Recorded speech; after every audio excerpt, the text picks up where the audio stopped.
ዘበን ሆነው አሁን ደግሞ ስለ ውሸት ነው የምናየው።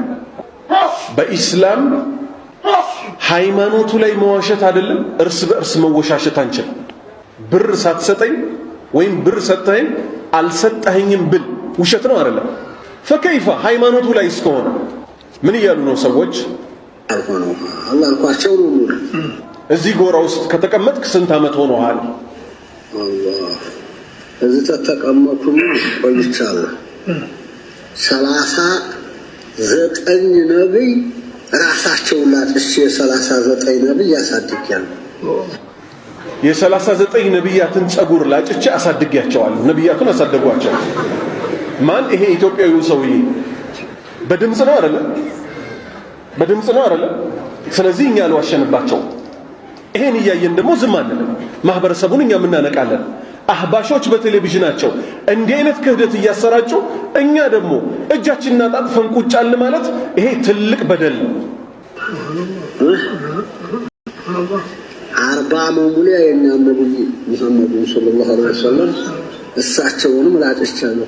እንግዲህ ህይወት በይነ ኢሳ በሻህመር በይነ ኢሳና ነቢ መሃል እንኳን ዘመን ፈትራው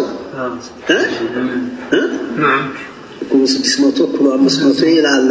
እንግዲህ ያን ሁላ ነብይ ማግኘት እንግዲህ ብዙ የኡምሮ ማለት ነው። እና ቢቻለው ያን ሁላ የላጨው መላጨው የነበርኩ አሁን በመጨረሻ እሳቸው ላጨት ነው ሙሐመድ ሰለላሁ ዐለይሂ ወሰለም። በመጨረሻ ነብዩ ሙሐመድን ሰለላሁ ዐለይሂ ወሰለም ላጨሁኝ። ነብዩ ሰለላሁ ዐለይሂ ወሰለም ምን አሉ? ውሸትን አስመልክቶ عن أبي هريرة رضي الله عنه قال قال رسول الله صلى الله عليه وسلم من كذب علي متعمدا أني لي أوقو يواشبنيال أني لي من هنا أوقو لمثالي سويو دنجت تساستو ضعيف حديث يزو صحيح مسلوت نبيو بلوال بلو ሊያወራ ይችላል።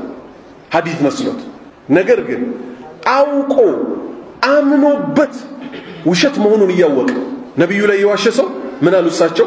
فليتبوع መቅዓደሁ መቀመጫውን ያመቻች ሚንናር እሳት ውስጥ መቀመጫውን ያመቻቻሉ።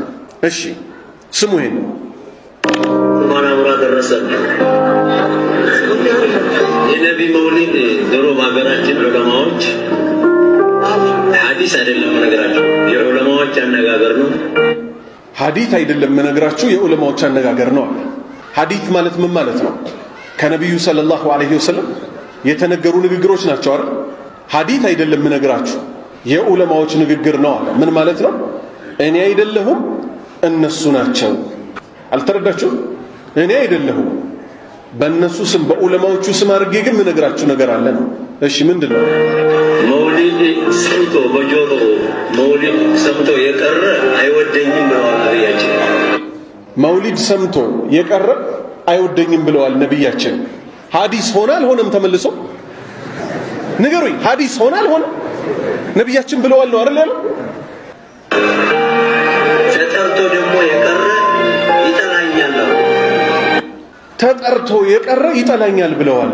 መቼ ያውቁታል እሳቸው መውሊድን? በዛ ዘመን መውሊድ ተጠርቶ የቀረ ሰው እኔን ይጠላኛል ብለዋል። ስለዚህ ተገለበጠ። እሳቸው መውሊድ